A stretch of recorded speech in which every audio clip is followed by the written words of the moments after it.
Kemudian hadis 215 maknanya sama dengan hadis-hadis sebelumnya. Diriwayatkan dari Aisyah binti Sa'ad bin Abi Waqqas dari ayahnya, berarti dari Sa'ad bin Abi Waqqas, bahwasanya Nabi SAW pernah minum sambil berdiri. Nah, walaupun hadis ini dinilai lemah, ya, tapi diperkuat oleh hadis-hadis sebelumnya. Jadi dengan berakhirnya hadis 215 berakhirlah pembahasan tentang cara minum Rasulullah sallallahu alaihi wasallam. Jadi intinya berdasarkan hadis-hadis Nabi sallallahu alaihi wasallam baik yang sudah disebutkan dalam bab tadi maupun hadis-hadis yang lainnya, maka di antara adab-adab minum itu pertama kita baca bismillah, tasmiyah, baca bismillah berdasarkan hadis riwayat Muslim. Kemudian minum dengan tangan kanan. Nah, ini kesimpulannya, minum dengan tangan kanan. Karena Rasulullah pernah bersabda dalam hadis riwayat Muslim, hadis sahih, "Idza akala ahadukum falyakul biyaminih, wa idza syariba falyashrab biyaminih, fa inna asy-syaitan ya'kulu bishimalihi wa yashrabu bishimalihi." Apabila salah seorang dari kalian makan, hendaklah dia makan dengan tangan kanannya. Dan apabila ia minum, maka hendaklah dia minum dengan tangan kanannya. Sesungguhnya syaitan makan dengan tangan kiri dan minum dengan tangan kiri. Hadis riwayat Muslim. Kemudian adab yang berikutnya adalah sebaiknya makan atau minum dalam posisi duduk. Ya, walaupun tadi disebut atau sebelumnya pernah disebut hadis Rasulullah minum sambil berdiri, tetap para ulama mengambil kesimpulan setelah membandingkan semua hadis-hadis, Rasulullah mengatakan sebaiknya minum dan makan sambil duduk. Nah, walaupun sekali-kali minum sambil berdiri atau makan sambil berdiri tidak ada masalah. Karena ada hadis Nabi yang menjelaskan itu. Jadi perkara minum berdiri atau duduk ini perkara afdal, baik atau lebih baik. Nah, jadi afdalnya memang duduk, itu disepakati oleh para ulama. Larangan minum sambil berdiri, kata Imam An-Nawawi rahimahullah, litanzih. Larangan yang sifatnya hanya anjuran, sebaiknya tidak dilakukan. Apalagi kadang-kadang ada uzur seperti Rasulullah tadi datang ke rumah sahabiat itu, kirbahnya itu tergantung begitu. Misalnya minum sambil berdiri. Jadi bukan sesuatu yang haram, ya, orang minum sambil berdiri bukan sesuatu yang haram. Jadi pun kita tidak perlu menerapkan nahi mungkar itu karena bukan mungkar, orang minum sambil berdiri bukan mungkar. Itu persoalan afdal saja, afdalnya minum sambil duduk. Kemudian yang keempat, adab minum juga adalah la yatanaffas fil ina. Kalau bisa kita minum jangan bernafas dalam bejana, dalam gelas itu. Tidak meniup air yang akan kita minum atau bernafas ketika kita meneguk air itu, kita bernafas di dalam nafas kita masuk ke dalam air itu dilarang, sebaiknya tidak dilakukan. Karena ada hadis riwayat Tirmizi dan Abu Daud dari Ibnu Abbas, nahan Nabi sallallahu alaihi wasallam an yutanaffas fil ina au yunfakhu fih. Jadi Nabi sallallahu alaihi wasallam melarang kita bernafas dalam bejana ataupun meniup air yang ada di dalamnya.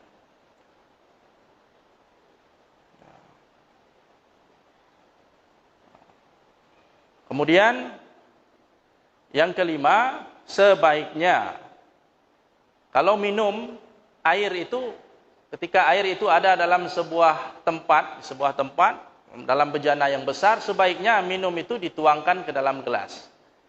Jadi air yang ada di dalam kirbah tadi sebaiknya dituang di dalam gelas supaya jelas isinya apa. Karena kalau langsung diteguk dari kirbah tadi nggak tahu kita isinya apa. Mungkin ada semut, ada serangga yang bisa mengganggu kesehatan kita. Langsung terminum, tertelan. Tapi kalau sudah dituang dalam gelas, itu sudah nampak, oh airnya bersih, tidak ada kotoran. Itu afdalnya seperti itu. Walaupun Nabi pernah minum langsung dari kirbah, seperti hadis Ummu Sulaim tadi dan hadis Kabsyah bintu Sabit al-Ansariyah. Ini juga persoalan afdal atau tidak afdal. Jadi Rasulullah pun pernah melarang dalam hadis Riwayat Bukhari Muslim dari Abu Hurairah, nahan Nabi sallallahu alaihi wasallam anisyurbi min famil qirbah. Rasulullah melarang minum langsung dari mulut qirbah. Seperti kita minum langsung dari botol aqua ini. Boleh, boleh, tidak ada masalah. Tapi sebaiknya botolnya dibuka, dituang ke dalam gelas. Bahkan para ulama mengatakan kalau botol aqua ini yang sifatnya transparan, ini lebih boleh lagi. Lebih tidak ada masalah. Kenapa? Karena nampak isinya itu. Karena hikmah, kenapa tidak? Kenapa Nabi melarang langsung minum dari qirbah? Nah, dikhawatirkan ada sesuatu di dalam air itu yang bisa mengganggu kenyamanan kita, apakah binatang atau serangga atau apa, langsung kita telan, langsung kita minum, tanpa kita ketahui isinya apa, ada kotoran dan sebagainya. Itu hikmahnya, makanya dilarang. Kalau bisa dipastikan itu bersih, tidak ada masalah. Kemudian perhatikan ketika kita makan dan minum, jangan sampai bejananya itu dari emas ataupun perak. Jadi dilarang kita minum dari gelas yang terbuat dari emas atau perak. Dilarang juga kita makan dari piring yang terbuat dari emas ataupun perak. Dan ini hukumnya haram ya. Nabi SAW dalam hadis riwayat Bukhari Muslim mengatakan, man syariba fi ina'in min zahabin aw fiddatin fa innama yujarjir fi batnihi naran min jahannam. Barang siapa yang minum dalam bejana yang terbuat dari emas atau perak, sebenarnya dia sedang memasukkan, meneguk api neraka ke dalam perutnya dari api neraka jahanam. Na'udzubillah.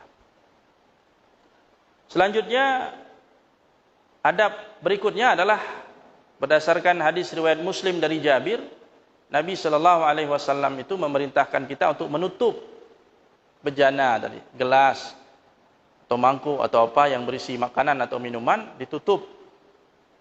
Nah, ketika kita tidur malam itu ditutup. Ini diantara adab sunnah yang diajarkan oleh Nabi SAW. Nah, dalam sebuah hadis riwayat Muslim, Nabi mengatakan, ghattul ina, tutuplah bejana kalian, wa auqus siqa, kemudian ikatlah. Ada jenis bejana ataupun tempat menyimpan air itu cara menutupnya dengan diikat, karena terbuat dari kulit tadi. Kemudian kata Nabi, fa inna fis sanah lailatan yanzilu fiha waba. Karena dalam setahun itu ada satu malam, kata Nabi, di mana pada malam itu turun wabah penyakit. La yamurru bi ina'in laisa alaihi ghita' aw saqa laisa alaihi wika illa nazala fihi min dzalikal waba. Ketika wabah itu turun, wabah penyakit itu turun, dia akan melewati bejana-bejana tadi. Pada saat ada bejana yang tidak tertutupi, maka dia akan masuk ke dalam bejana itu, wabah tadi. Nah, ini dalam rangka menjaga kesehatan kita. Jadi Rasulullah SAW memberikan petunjuk-petunjuk tentang pola hidup sehat, ya, bagaimana seharusnya kita makan, minum, dan menjaga makanan serta minuman itu agar tetap baik dan tidak mengganggu kesehatan kita. Ini diantara petunjuk Nabi SAW tentang ini. Kaum muslimin yang dirahmati Allah Subhanahu wa taala, berikutnya kita masuk bab yang baru, yaitu bab ke-33 tentang Rasulullah menggunakan minyak wangi. Di antara kebiasaan Nabi, kegemaran Nabi SAW bahwa beliau itu selalu memakai minyak wangi. Ya. Di sini dijelaskan dalam bab ini bagaimana petunjuk Rasulullah SAW tentang parfum, tentang minyak wangi itu. Imam Ibnul Qayyim rahimahullah dalam kitabnya Zadul Ma'ad mengatakan bahwa Nabi SAW menyukai minyak wangi, dan minyak wangi itu selalu berada di sisi Rasulullah SAW, sehingga aroma tubuh Rasulullah itu adalah aroma yang paling wangi. Jadi Rasulullah selalu dalam suasana bersih, wangi, ya, rapi. Jadi penampilan Rasulullah itu sangat menyenangkan. Karena memang Rasulullah harus seperti itu. Jangan sampai ada orang yang tidak mau beriman gara-gara badan Rasulullah bau. Jadi Allah jaga Rasulullah sampai ke penampilannya. Sebagaimana Allah indahkan bentuk tubuh fisik Rasulullah, Allah juga menjaga Rasulnya dari kebiasaan-kebiasaan penampilan yang tidak layak. Sehingga tidak ada alasan orang tidak beriman. Dari sisi apa mau orang itu mencela Rasulullah? Dari sisi keturunan, dia keturunan terbaik. Cucunya Abdul Muttalib punya silsilah yang sangat mulia. Dari sisi apa? Dari sisi akhlak. Akhlak Rasulullah diakui oleh lawan maupun kawan. Dari sisi apa? Tidak ada sisi, tidak ada celah orang-orang kafir itu menghujat Nabi sallallahu alaihi wasallam. Sehingga tidak ada satupun alasan untuk mereka pegang, alasan untuk mereka tidak beriman. Termasuk dari hal penampilan. Rasulullah sangat rapi, walaupun sederhana tapi rapi. Tubuhnya wangi, kata Ibnul Qayyim. Dan keringat beliau adalah minyak wangi yang terbaik, kata Ibnul Qayyim rahimahullah. Imam Ahmad meriwayatkan ya, dalam sebuah hadis dari Anas bin Malik, anna Nabiya sallallahu alaihi wasallam qala, Rasulullah sallallahu alaihi wasallam pernah bersabda, hubbiba ilayya an-nisa wat-thib. Allah membuatku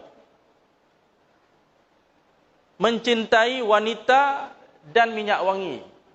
Jadi dari perkara dunia, Allah Subhanahu wa taala membuat Rasulullah ini mencintai dua hal dari perkara dunia.